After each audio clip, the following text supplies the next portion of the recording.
What is going on, everybody, and welcome to another episode of Pod Scum. This right here is the podcast where, of course, we dive into the deepest, darkest, murkiest waters with a plethora of legendary guests.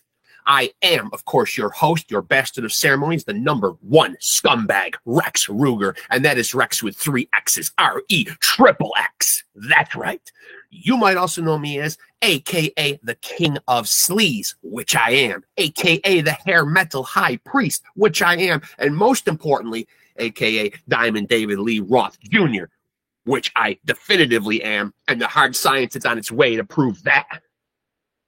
Once we get the results in, it will prove once and for all what we've all known all along, that you're looking at the son of glam, the front man for the band. Just smoked a few grams. I got a million fans. I'm your ice cream man. Mr. Wop Bop Loo Bop Wop Bam Bam Shazam. Damn. Whew. Feeling good. And of course, everybody in the house looking good. That is, of course, made possible by and spray responsibly, kids. And one day, maybe you too can have the quaff like Roth. Coming to you as always from the lush lavender lounge of love, and joined as always by my main man, Keith Hernandez Puppet. And today we're right in Keith's wheelhouse as we've got somebody from the sports industry. And I'm very excited to have him here today. This is, of course, the No Frills podcast. You get no frills because, as you all know, you get plenty of thrills looking at me. And Keith, of course. But plus, we don't know much about technology over here on the Pod Scum side of things. We does what we does, and we work with what we got to. No editing, no slick bells and whistles and intro music. We just get right in here and boom! Or pow! Whatever the sound effect of a good wallop makes. But today we got ourselves a good one, and I'm very excited to have him here. Got ourselves a... well, I'd like to say a guy from the sports industry, but also now, lo and behold, a movie star. And we don't get a lot of those. Better give myself another look here. Yep. But I'm very excited. Happy that he's joining us.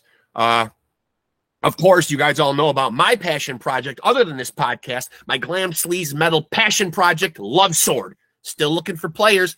Everybody seems a little scared to be the backing band behind such an intimidating frontman. But kids, don't be. Please, send me some material. I don't know how the kids do it nowadays, some audio files, some videos, but you got to be virtuoso level or above. I mean, you are going to be backing the second greatest frontman to ever do it. I mean, I'm cut from the cloth. I'm from the loins of the man himself. At least my fleet of attorneys is working to prove that, so we will see how it all shakes out. But so first order of business, want to send out a big shout out to all the people that continue to come on here and grant me interviews. I couldn't do it without all of them. Some great, super talented people that I love and respect have graced us with our presence here. Today is no different. And he's actually here right now. So we will get into another episode of Pod Scum and we will chop it up with the man himself.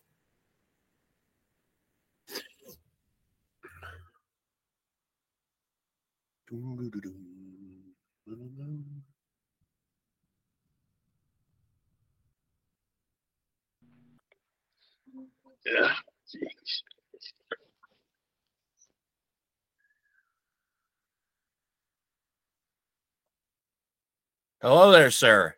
Yes. Can you see me? Nope, just can't see you yet. Let's see here.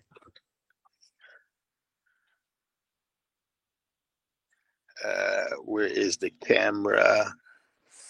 Hold on. That's all right. I got it.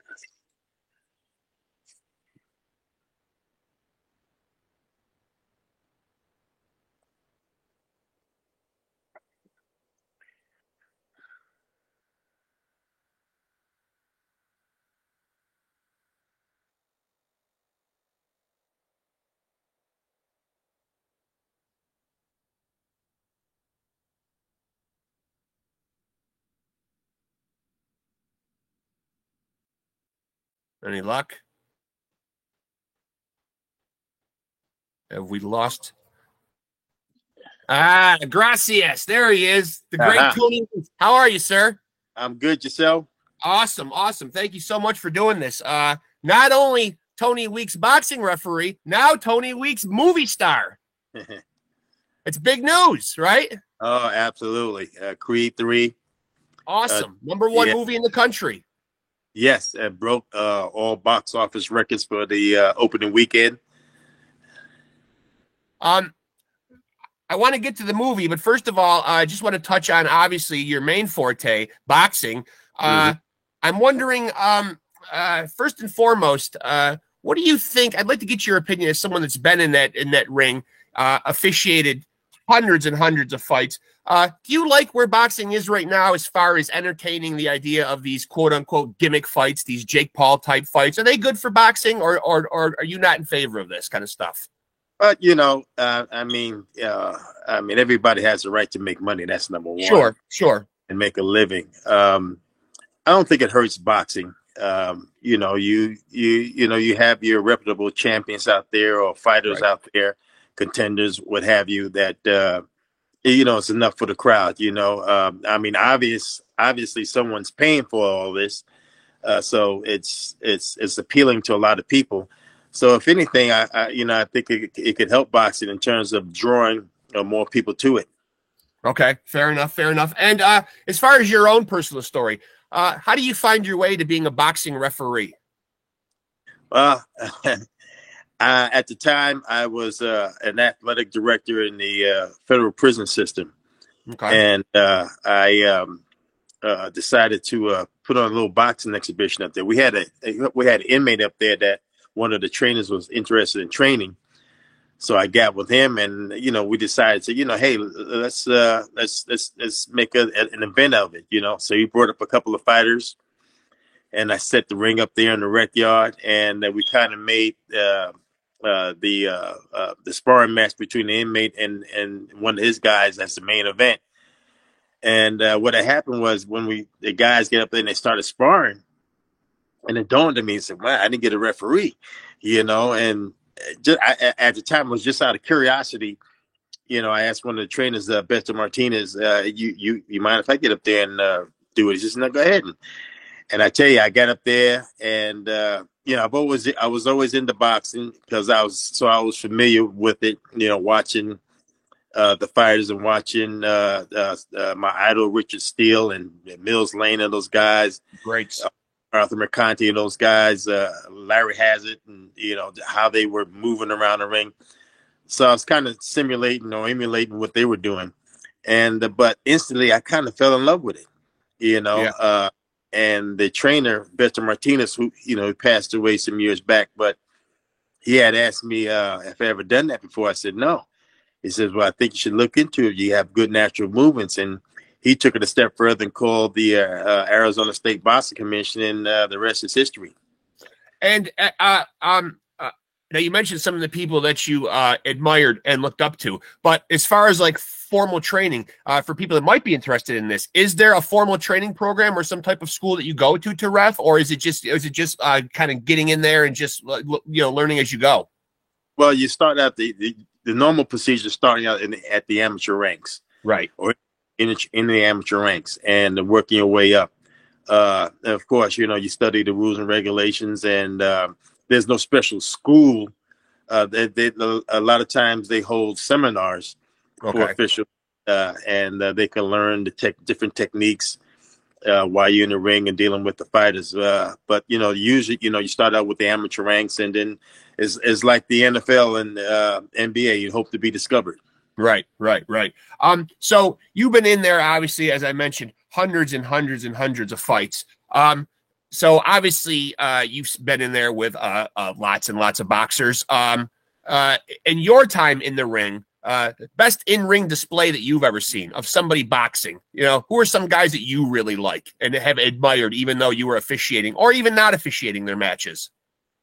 Well, it's not so much that I admire them, but you when you're officiating a fight, you look at look at that punch or look at that move, Yeah. But Mayweather, it's excellent footwork, hand speed. Pacquiao, hand speed, footwork. Bernard Hopkins being very crafty in there, old school type fighter. There's a lot of fighters that you kind of look at and it's like, wow, you could just see their style and Sure. their boxing ability. I imagine it takes also a certain mentality and a mental endurance to get in there as well, because obviously after a lot of fights, boxing referees, judges as well, boxing referees can be, can certainly be criticized. How do you deal with something like that? If you read in a fight afterwards that somebody thought, oh, the referee was too involved or did too much or didn't do enough or took a point away. Obviously, you guys are under a lot of scrutiny, as are the judges. Is that something you're just able to kind of decompartmentalize and just let roll off your shoulders? You have to do that? Well, we understand when we take this job, then that's part of it. Sure. You're going to be open to criticism, both fair and unfair and what have you. And, you understand your job. You know what your job is. A lot of times the people who criticize you don't really understand the job or don't really know the rules and what you're trying to apply in a fight. And there's so many different factors in there. That's their buddy. They get money on it. So right. People different outlook on it. But the bottom line is they're not trained the way we're trained to officiate a fight. And I say that because we have the confidence in what we're doing. And, right. And like I said before, having the understanding that the criticism is going to be a part of it. Right. And I don't feed into it. I don't, really read all the negative stuff. Even when someone's right, it's still, I still go on. I still, the bottom line is we're human. And sure. We're always, like anybody else, you're subjected to making mistakes and what have you. But as long as you don't make anything major, as long as your batting average is up high, you're good to go.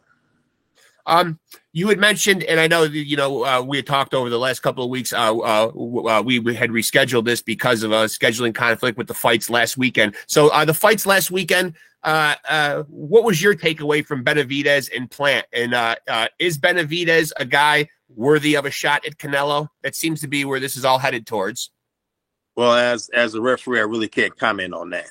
Okay, fair enough. I like that. The integrity, Tony. That's why. The integrity. I love that. But in your opinion right now, is Canelo kind of like, has he kind of taken that mantle from Floyd? Is he kind of the face of boxing right now? Well, he's definitely up there. You have a lot of up and coming fighters, who are really making a name for themselves. Canelo's right now is the senior guy in terms of being around longer, right? And then some of these guys who are really coming up. He's definitely the attraction. Right now, could be the face of boxing. What about other endeavors as far as like refereeing? And I don't even know if you have done this. Any interest in ever getting in that cage with those UFC fights, or do you just stick to boxing? Actually, I judge the UFC. Judging. Okay. Yeah. No interest in getting in the cage? Well, it's the different mechanics. Yes. Yeah, it's totally different mechanics than boxing. And, me being in martial arts, period, I have an insight on, martial arts and the different techniques and so forth. So, I'm comfortable in just, sitting on the outside and judging. Okay, fair enough. Okay, so about Creed 3. First of all, I'd like to ask your opinion on what you think the Creed/Rocky franchise. Obviously, Sylvester Stallone, a non-performer in terms of being a traditional boxer, but is in the Hall of Fame, though. Do you think that the Creed 3/Rocky franchise has done great things for boxing? Oh yeah, I mean,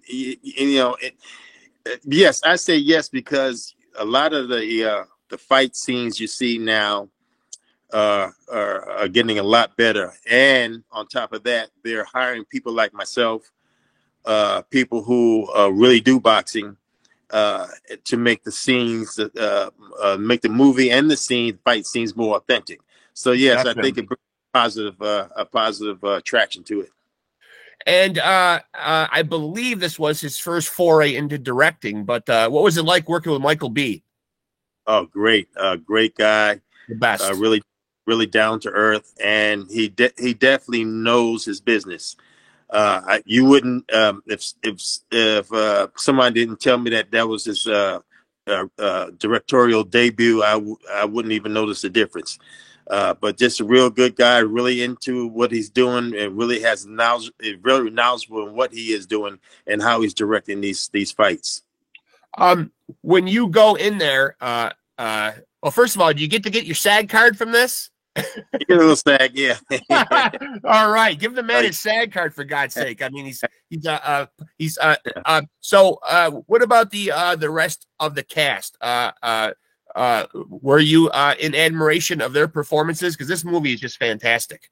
Oh yeah. Well, first of all, just dealing with the fight scenes, I was really impressed with Jonathan Majors and having the great technique as a fighter. Matter of fact, during one of the breaks, I had asked him, "Hey, you ever boxed before?" And he said, "No."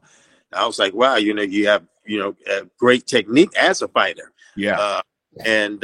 Yeah, and so basically, only scenes I was dealing with or I saw was just the boxing. Okay. So we hear a lot about obviously we always hear a lot of talk. The kids throw around the GOAT word nowadays. In all your years of boxing, do you have an opinion on a GOAT? I mean, obviously Floyd makes a very, very strong case for himself being the GOAT with his record and all of his accolades. But first of all, is being the GOAT necessarily measured by your win-loss record? Because obviously a lot of people put Pacquiao in that GOAT category, and he does have losses. Is it all about the O? Because it seems today a lot of guys really want to protect that O. Well, Muhammad Ali had 5 losses? Agreed. Yeah. That's up to the fans and how they view and see these fighters of today and yesterday. Like I say, to me, a fighter's overall record or overall accomplishment in the boxing game, will tell for itself. And this what propels some of these fighters to be inducted in the Hall of Fame. Now, when you're playing a referee in the movie, and I know that's obviously like what you do for a living or whatever, but is there any kind of pressure knowing that? And obviously, even when you're fighting when you're refereeing big fights, there's cameras all over the place, they're televised or whatever. Is it a different kind of feeling though? Like when you're doing it for a movie as opposed to, or is it just business as usual? You just approach it the same way? Well, it's like the saying, you can't play boxing and then you can't right. act boxing. Right. But with these two guys, Jonathan Majors and Michael B. Jordan, they were extraordinary in filming these fight scenes. So it made my job a lot easier for me just to react in a natural way, like I would do in a normal fight. Even though the fight scenes are choreographed, but they were so real, so authentic that it put me in my regular mode as a referee. So I was basically feeding off of them and what they were doing. So it made my job a lot easier. Is there ever any kind of conflict? And I don't know how the different organizations work or the governing bodies of boxing, but you guys, have to get some kind of, I'm interested in how this all works, some kind of clearance to go do a movie, or are you just kind of like, kind of captain of your own ship? Is this something where you have to go to the boxing governing bodies and ask for, quote unquote permission or to be cleared to do anything like this, or no? No, not at all. I'm an independent contractor, and that has no conflict in what we're doing in the real boxing world or with the state or wherever you commission with or any of the sanctioning bodies. No, not at all. Are you? Do you still get? I'm talking about the real world of boxing right now. Do you ever still get nervous when you're before a bout? All the time. All the time. All the time. And what is what is the general worry there, though? Like, what is the worry that Well, that something could happen in the ring and you could get hurt yourself? I mean, the unknown. We don't know what's going to happen in that Right. ring. Whoever thought a fan man would come down from the sky? Whoever thought a fighter would bite another fighter? So it's the unknown. And, you are on stage in front of the world. And something happens in there. You have to make a decision just like that. So, yes, it's pressure regardless. And we learn how to deal with the pressure. But by me feeling the jitters or being a little bit nervous helps me keep on my toes. Like a heightened awareness. Yeah. Absolutely. Yeah. So as far as in boxing, has been my favorite sport my whole life. Just love the sport. Love to see it flourishing. It gets disheartening sometimes from a fan's standpoint sometimes when we don't get to see these big fights being made sometimes because of business or whatever and yada yada yada. And that's not your realm or my realm or whatever. But as a fan yourself though, are there fights out there that need to be made that you would love to see? Obviously, we've heard a lot of talk about Spence and Crawford eventually fighting. We are going to get to see Tank and Ryan, which is great for boxing. Benavidez and Plant last week was great for boxing. Are there fights out there that you would like to see happen? Well, first of all, as an official, I'm never a fan of it. Right. Okay. Okay. Duly noted. Yeah. But yes, as an official, as a referee, yeah, there are fights out there we would love to see, just like a regular fan would love to see. We did hope that these fights can be made and these fights can, finally come together.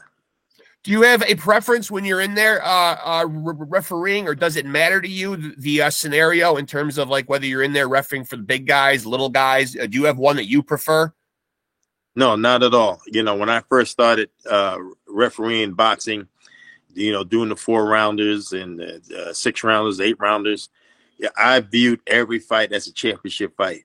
I view every fighter that steps in that ring as a champion because they're laying everything on the line. So my mentality is straight across the board. Doesn't matter who's in that ring. Doesn't matter what level it is, 4-rounder, 8-rounder, 12-round championship fight, world title fight. I still have the same mental attitude. And so was Creed 3? Was that the first time that you've ever appeared in a movie? No, actually, that was my third movie. Third movie, okay. Yeah, I had a small part in the last Rocky movie, Rocky Balboa. Oh, yes. Yes. In the opening scene, that was a small part. But the last fight I did, Southpaw, I had a major part in that fight with Jake Gyllenhaal. Oh, that was a great. Yeah. I don't know how the hell I let that slip my mind. So, so you've obviously, this was not your first foray into the Rocky franchise. But do you think, like, when you see somebody like Sylvester Stallone get inducted into the Boxing Hall of Fame, and it's more of a ceremonious type thing. Obviously, he never competed professionally as a boxer, but do you like a move like that? Because I think it's great. In terms of being inducted? Of him being inducted in the Hall of Fame, yeah. I only live about 15 minutes from the Boxing Hall of Fame, and obviously, when he went in, saw a lot of the comments, a lot of detractors, like saying like he doesn't belong in there, he's not a competitor, or whatever. But getting back to my earlier point, though, that franchise has really done a lot to put a spotlight on boxing, though. Oh, yes. I mean, you have a lot of people inducted into the Hall of Fame who aren't boxers. Right. Once again, I believe that, when someone puts on a boxing film like Rocky did, Sylvester Stallone did, it brings an attraction to boxing itself. And so I think it has a positive aspect on, uplifting the real sport of boxing. And, it's definitely a contribution in that way. When you're in there and you have to, and you're officiating a fight, what do you think the most important, you mentioned good footwork, mobility, moving around the ring, but obviously, a lot of it is reactionary. You have to make snap judgments when somebody looks like they're in trouble or they're hurt to stop fights. What would you say the number one important component to being a good referee is? Safety of the fighters. Safety of the fighters. Yeah. Okay. Safety of the fighters. That's number one. And then enforcing the rules and regulations and allowing the fighters to fight without interfering with the fight. And and knowing the rules and knowing how to apply those rules and when to apply those rules. But safety is number one.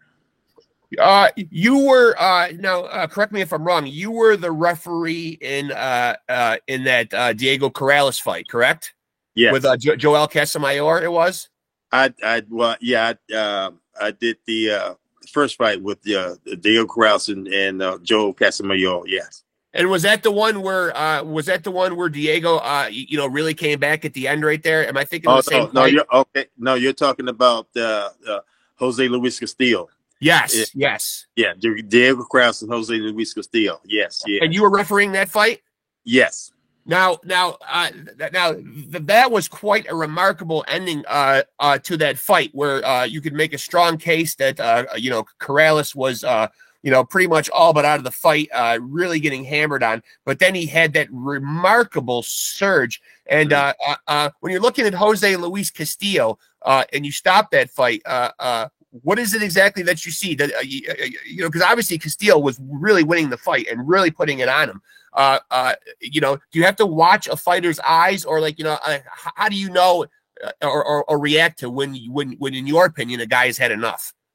Okay, when you look at that fight and when Corrales first went down, yep, and I'm counting, I'm looking at him. He's still focused. He's still alert. And he gets up, and of course, we deal with the mouthpiece thing. Sure. But no sooner than that, the fight resumes, and no sooner than the fight resumed, he goes down again. And you look at the way he went down. Is a difference when you look at a fighter and the way they go down from a punch. Mm-hmm. In other words, if a fighter gets hit with a solid punch and they just a dead fall, that they're out. Yeah. But in Corrales' case, when the fighter just kind of crumbles down, he's more or less buzzed or being stunned. Right. So both times when he went down, he was clear. He was still alert, and so he wasn't in danger of me stopping the fight. But like I say, those are things you just look for. Yeah, the glaze in the eyes, that 100-mile stare. The body motions, are they steady on their feet? Those are some of the things you look for. And when you looked at that fight with Corrales, he was still steady on his feet. He was still focused and ready to go. And for those who don't know, I'm talking about the great Diego Chico Corrales, rest in peace, no longer with us, but just a phenomenal talent and a really exciting guy to watch fight. I mean, when you think about other boxing movies, and there have been a lot of them made, you mentioned Southpaw, you mentioned, obviously everybody knows the Rocky franchise. Is there one in your mind, even putting aside ones that you've appeared in, is there one that really is that really typifies, or that you've seen really realistically portrays boxing? I know you mentioned that obviously the scenes are getting much more realistic in boxing. It does add credibility having people like yourself in these movies, where people that are fans can say, "Oh, he's a real boxing referee. I know him." Yeah. Is there that one movie that really lends itself to being the authentic article? Really, honestly, I can't really think of one offhand. I haven't seen a lot of the boxing movies. Well, obviously, you can tell that a lot of the boxing movies made back in the day, the Rocky movies, the early ones, gotta love them, but very unrealistic. Trading punches, hellacious punches, guys really getting whooped on. Fights that obviously, a referee would stop. They weren't very realistic. Absolutely, yeah, absolutely. The early fight scenes in the Rocky movie, where Sylvester Stallone is knocked all around the ring, and yes, there's a lot of things in there that, like I said, in a real fight, the referee would stop that fight or call something a knockdown, and you start counting. So, You always hear about the controversy with long counts or people disputing.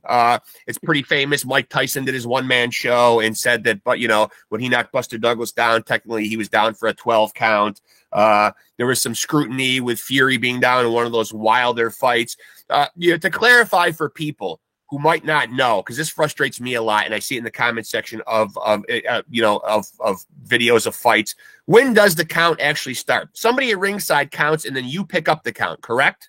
Exactly. When the fighter goes down, you have two people sitting at ringside. One is has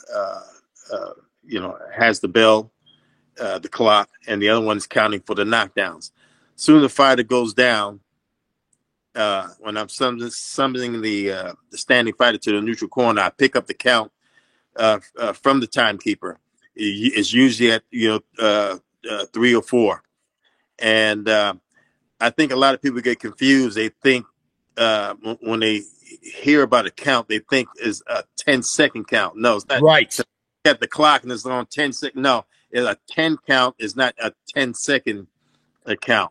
In other words, counting like 4, 5, right, 6, right, 7. Okay, instead of 1, 2, 3, 4. Yeah, no. Right. So right. Yeah, and during that time, as I'm counting, I'm evaluating that fighter. Have you yourself in any of these fights ever been hurt yourself? Even caught an incident or an accidental punch or anything like that? Have you yourself ever sustained an injury from a boxing match?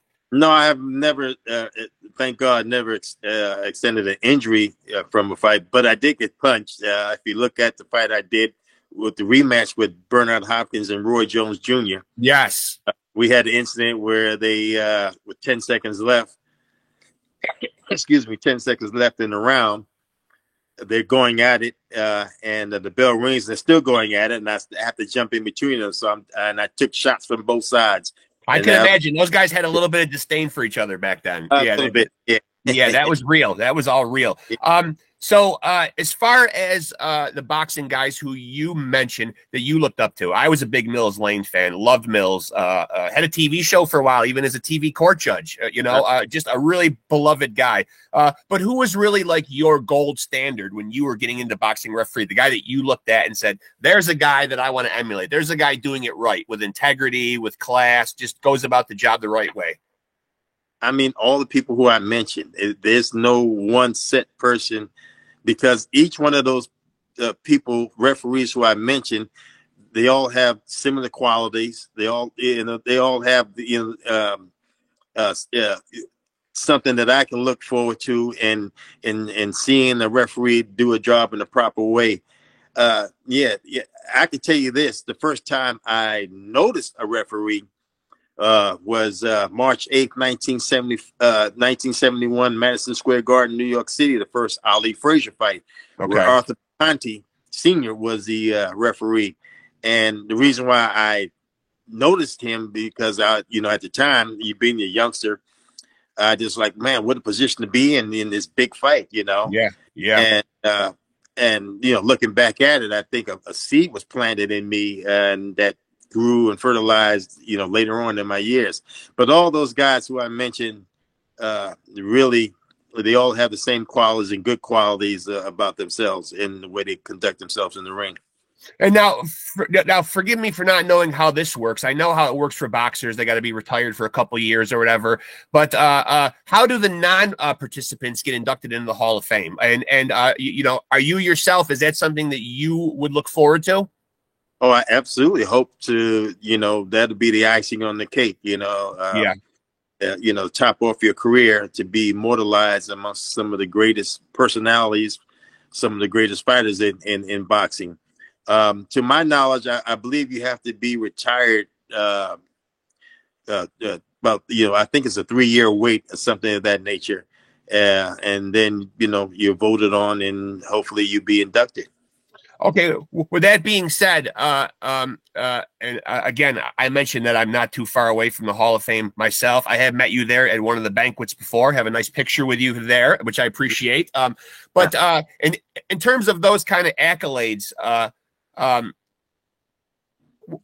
how does it like, what type of, well, first of all, what type of a legacy would you like to leave when you're all done with this thing? And what would you like people most to remember about Tony Weeks as a referee? That I was fair, that I was human, that in any mistakes that I've made, I would own up to it. And I cared for the fighters. I cared for the sport, had the respect for the fighters, respect for the sport. And, just overall loved what I was doing. And obviously with scoring being so finicky and such an integral part of boxing, obviously, a point one way or another, if people aren't familiar with the scoring system of boxing, a point can really be a big deal in boxing. Some boxers some referees, are a little quicker to take away points, for certain things. Some referees are a little bit more leaning towards, I'll give several warnings. Where do you think you err on that side? Are you somebody that, like, if there's some accidental stuff going on, you will issue warnings? Well, it actually, like I said, depends on the situation.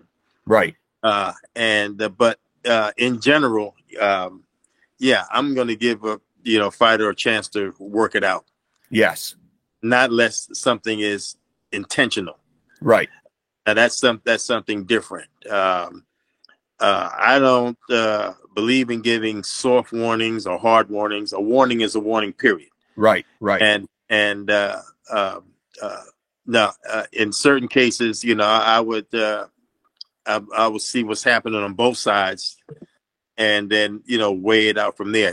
Because one fighter could commit a foul, and the other fighter could be doing something illegal.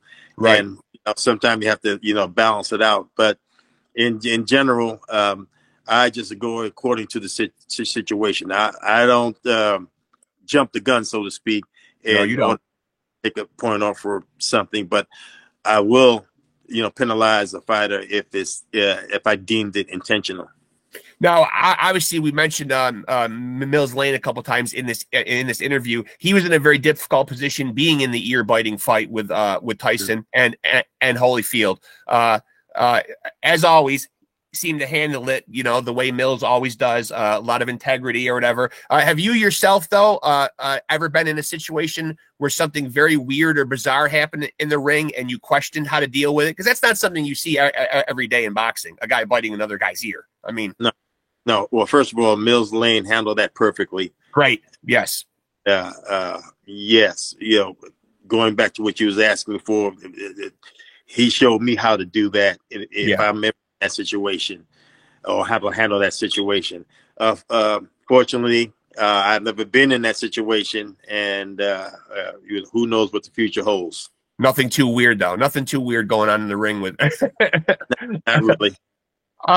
So, what's the best piece of advice? I like to end these with the best piece of advice you've ever gotten from somebody that's really resonated and stayed with you, that you kind of adhere to in life. Doesn't even got to be even about boxing. Yeah. Wow. I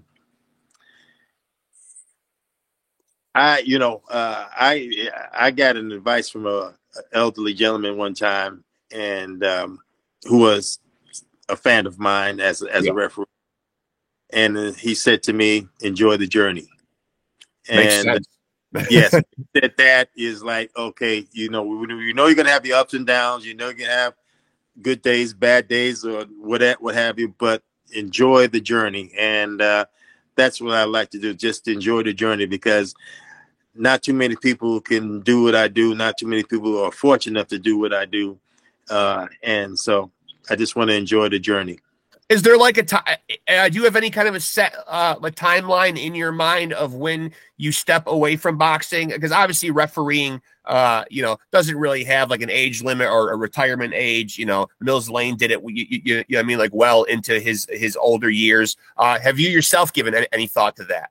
Because obviously it can be physically demanding on the body. Absolutely. I mean, yes, when I'm no longer able to physically do it, and or when it becomes a job. Yes. Yeah. And then what will it be after boxing? Will it be Tony Weeks, full-on actor? hopefully to get some more roles in there, but also I'm into singing. Yes, Really? yes. I'm getting ready to establish a group here in Vegas, and do a little bit of R&B and old school. Yeah, old Oh, I school. love that. I love to hear Yeah, that. So what are we talking about? Like a resurgence of like a Motown type sound? yeah, multi type sound, and Oh just man. rhythm and blues. And this will be you with another group of guys, Yes, yeah, a group, and yes. and you sing what? Like, are you an alto? What I mean, like, what kind of singing voice do you have? Yeah, I can do alto. What do you call the high pitched Yeah, voice? yeah, Yeah, yeah. yeah. Unbelievable. The man has unlimited talents. He'll not only officiate your fight, he'll star in your movie, and he'll even sing for you. What can't you do, Tony Weeks? I'm sorry. I said, what can't you do? You're the man of many talents over here. I wouldn't even worry about life after boxing, right? Well, I don't dwell on things I can't do. I just focus on what I can do.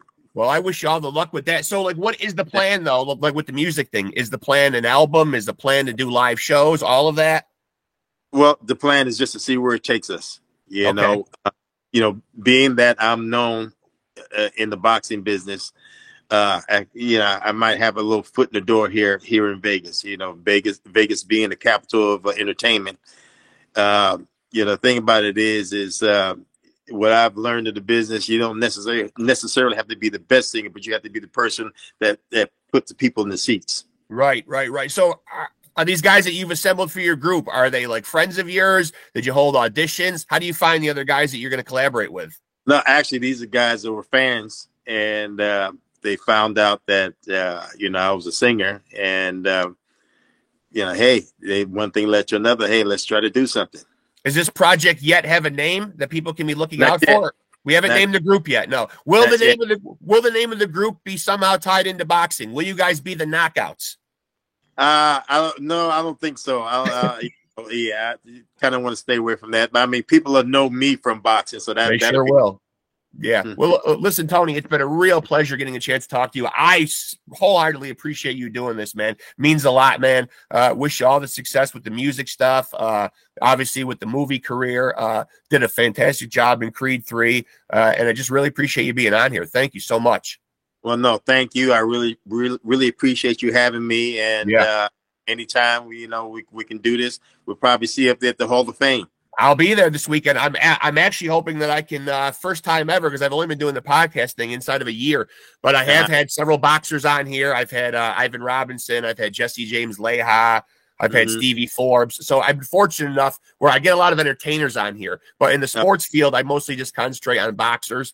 And I am hoping to maybe, schlep my way up there with my laptop and grab one of those media tents and hopefully be able to grab a few of the guys, on the grounds. I love going up on the Saturdays when everybody's walking around, and yes. it's just a great time. Yeah, my cousin and I, we go up there every year, and it's, to me, it's sacred ground. Absolutely. It's a once in a lifetime thing for a fan. To be up there and to be so close to some of the biggest boxing personalities in the world. Yes. And it's just it is a family atmosphere when you really look at it. Very much so. Much so. I brought my children. Yeah, very much so. Yeah, because you have a lot of people who come up there regularly, and we see each other regularly, and it's a great time. It's just a great time. Well, I will keep that in mind. Then, if you will be there this year, I will try to lure you into the tent, and maybe we can have a chat. That'd be great. Absolutely. Yeah, appreciate it so much, Tony. Thank you so much. And as a boxing fan, I want to thank you for all the years of service in that ring. And I'm not just saying it because you're on here. You are one of the ones that I think does an exemplary job as a referee in there. That is not an easy job for people that just think you just hover around the fighters, and it's a lot more. There's a lot more to it, and I hope that people really understand and appreciate that. But you are one of the best in my book, sir. Thank you, sir. I really appreciate that. Thanks again, Tony. I appreciate you being here, buddy. Thank you. You got it. All right. Talk to you soon, buddy. Thank you. Okay. Bye-bye. Bye-bye. Bye-bye.